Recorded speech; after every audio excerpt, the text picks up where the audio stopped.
Alô, fiel, vamos lá para mais um vídeo. Vamos aí com o nosso amigo Chico Garcia, trazendo informações do nosso timão. Segue o vídeo aí. Pra falar do Timão porque começou a operação do Tetra.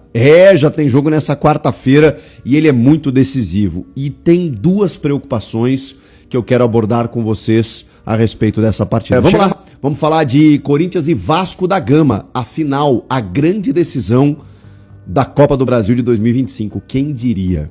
E vale para os dois, tá? Porque o Vasco também é um clube com muitos problemas, né? Enfrenta uma recuperação judicial, tem lá o Pedrinho como o presidente do clube associativo, né? O Pedrinho, ex-jogador, ex-comentarista, que colocou os seus bens lá como garantia para tentar recuperar o clube do coração, o clube que ele se dispôs a ajudar. E o Vasco é um clube muito simpático, né, no Brasil inteiro, tem uma torcida gigantesca, um clube de massa, uma torcida apaixonada, e que está também, né, buscando esse título, essa conquista, e o fato de chegar na decisão também já é um grande feito, diante de tudo que aconteceu com o Vasco nos últimos tempos e até pela campanha do Brasileirão, né?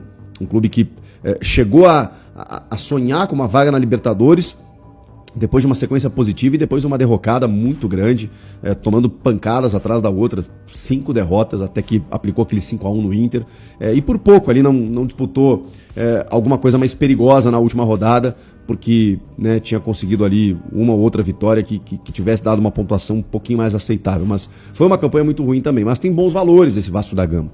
Tem o menino Ryan, que é absolutamente a revelação do Campeonato Brasileiro, muito perigoso, olho nele. Tem o Felipe Coutinho, que embora não seja o mesmo Coutinho de antes, é um jogador sempre muito perigoso na bola parada. Tem o goleiro Léo Jardim, que se a disputa foi para penalidades, né, um goleiro que também tem se destacado, assim como o Hugo Souza pelo lado do Corinthians. Tem o Paulo Henrique, que embora tenha feito gol contra no jogo contra o Fluminense, né, é o lateral que acabou chegando na seleção brasileira e fez uma boa temporada, né, dá pra gente colocar dessa maneira. Quem mais? O Verratti, né, sempre perigoso na bola aérea. Tem o Nuno Moreira, tem o Tietê, que a gente conhece muito bem, tem o Fernando Diniz, né, cara, que é completamente imprevisível. É um clube que pode aplicar 6-0 no Vasco, mas daqui a pouco 5-1 no Inter, mas daqui a pouco pode tomar uma pancada, como acabou tomando em alguns momentos do campeonato. É um Vasco que surpreendeu, né, o próprio Fluminense nessa fase de semifinal e que agora chega numa decisão em 2 jogos e decide em casa, né, com a sua torcida lá no Maracanã, mas claro que vai ter torcedores do Corinthians fazendo aquele barulho que a gente conhece muito bem. Então, um preâmbulo aqui falando um pouco do Vasco da Gama para a gente poder entrar no Corinthians. O Corinthians, cara, ele vive uma jornada absurda, incrível em 2025. Um clube que enfrentou também muitos problemas, ainda enfrenta, né? Hoje mesmo saiu uma notícia de investigação do Duílio, ex-presidente, o Augusto Melo impeachmentado, o Osmar Stabile, né, assumindo nesse furacão todo, transfer ban, dívidas que só aumentam, uma loucura, sem poder contratar, campanha ruim no Brasileiro e mesmo assim finalista da Copa do Brasil. Esse Corinthians. O Corinthians é muito grande, cara. É muito grande, o Vasco tem uma grandeza gigantesca, né? A gente também falou a respeito disso. Mas o Corinthians chegar nessa decisão, cara, e superando o Cruzeiro na semifinal. Por que eu falava que o Cruzeiro era favorito? Pela campanha, por tudo que o Cruzeiro vinha fazendo como time na temporada. E o Corinthians foi lá e carregado pela torcida, tanto no Mineirão quanto na Neoquímica Arena, especialmente em Itaquera, né? Depois de um primeiro tempo em que o Cruzeiro se impôs, né, conseguiu encontrar os espaços que não havia encontrado no jogo de ida, e aí no segundo tempo a torcida é impressionante como fez a diferença, né, cara? Claro, as mexidas do Dorival, a entrada do Garro, do Ranieri, o Bidon, que fez um jogo absurdo, o Matheus Bidu também, muito bem nesse segundo jogo, e o segundo tempo foi todo do Corinthians, merecia até um empate no tempo normal. Enfim, é um Corinthians que mostra porque tem uma camisa pesada, mostra porque vem chegando apesar dos problemas, né? A gente tá falando de um time que chegou na final da Copa do Brasil em 22, e não é de hoje os problemas do Corinthians, tá? Chegou na final em 22, chegou na semifinal em 23, chegou na semifinal em 24, na semifinal em 23 caiu pro São Paulo, que acabou campeão, na semifinal de 24 caiu pro Flamengo, que acabou campeão, e agora chega na final de novo. E chegou em semifinal de Sul-Americana 2 vezes também, tá? Então assim, o Corinthians chega, cara.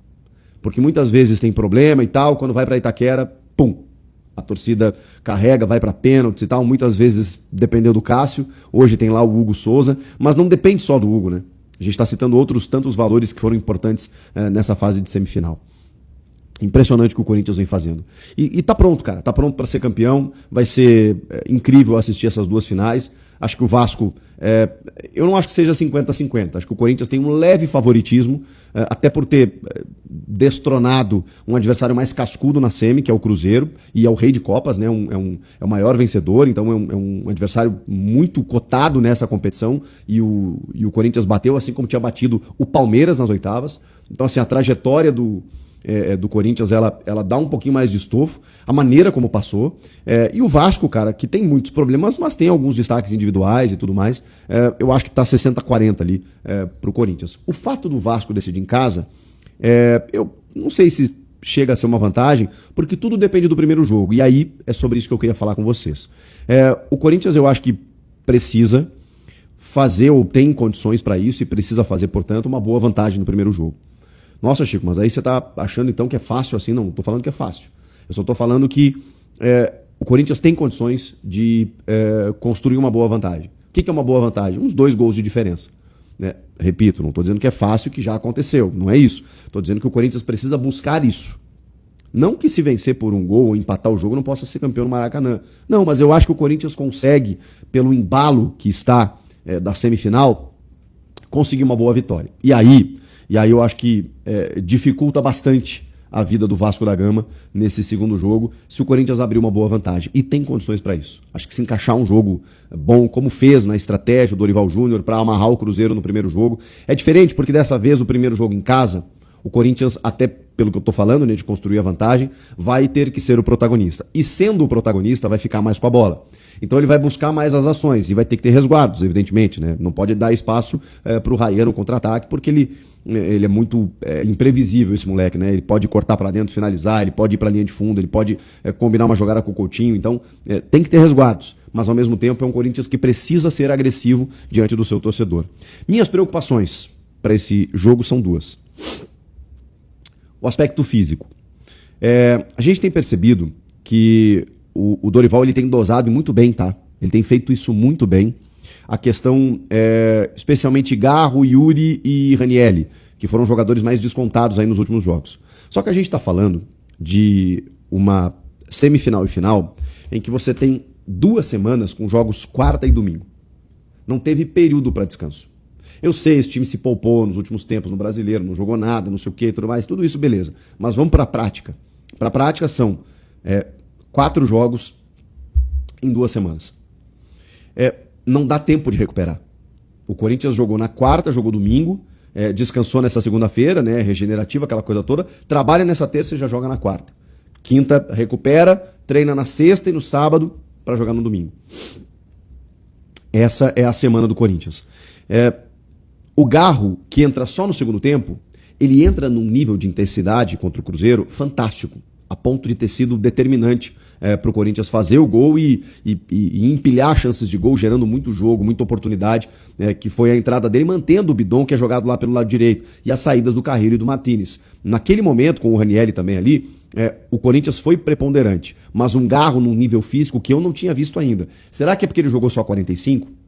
Se ele tiver condições, ele começa o jogo e ele vai conseguir manter essa intensidade, e depois, no domingo também, você precisa combinar muito esses 2 jogos. Eu vou falar um negócio para vocês. Eu deixaria o Bidon na função que ele está exercendo muito bem e deixaria o Garro também para apenas alguns minutos. E daqui a pouco pode nem precisar. Daqui a pouco o Corinthians pode estar construindo um resultado, bota o Garro mais para o final ali e tudo mais e deixa para o jogo da volta, para o jogo decisivo. Claro que se ele tiver 100% de condições, beleza, ele vai para o jogo. Mas eu estou pensando nos 2 jogos, nesse combo. O Yuri visivelmente não está bem também tecnicamente. Então, será que não é um momento de dar uma chance para o Vitinho, que talvez até tenha superado o Guinegão na hierarquia pela maneira como vem entrando nos jogos? Daqui a pouco pode fazer um ataque de Memphis e Vitinho e deixa o Yuri para o segundo tempo. Será que o Dorival não vai pensar nisso? Eu acho que é uma questão para a gente pensar e de como ele vai trabalhar fisicamente esses 2 jogos. O Ranieri, por exemplo, que nem estava cotado para começar o jogo. Aliás, para ser relacionado, entrou no segundo tempo, também deu uma sustentação boa. E, cara, a gente está vendo o André Carrilho não conseguindo. Ele não está conseguindo fisicamente. Então, esse jogador, eu acho que ele tem que ser barrado. Ele pode entrar no segundo tempo, daqui a pouco ele entra num nível de intensidade e melhora, como o Garro entrou no último jogo. Se você fizer isso, administrar isso com o Carrilho, talvez seja melhor do que começar com ele e ter um a menos ali, porque o Carrilho não está conseguindo fisicamente entregar aquilo que ele já entregou. O Martínez, ok, jogador mais combativo, se você precisar de mais alguém no meio campo,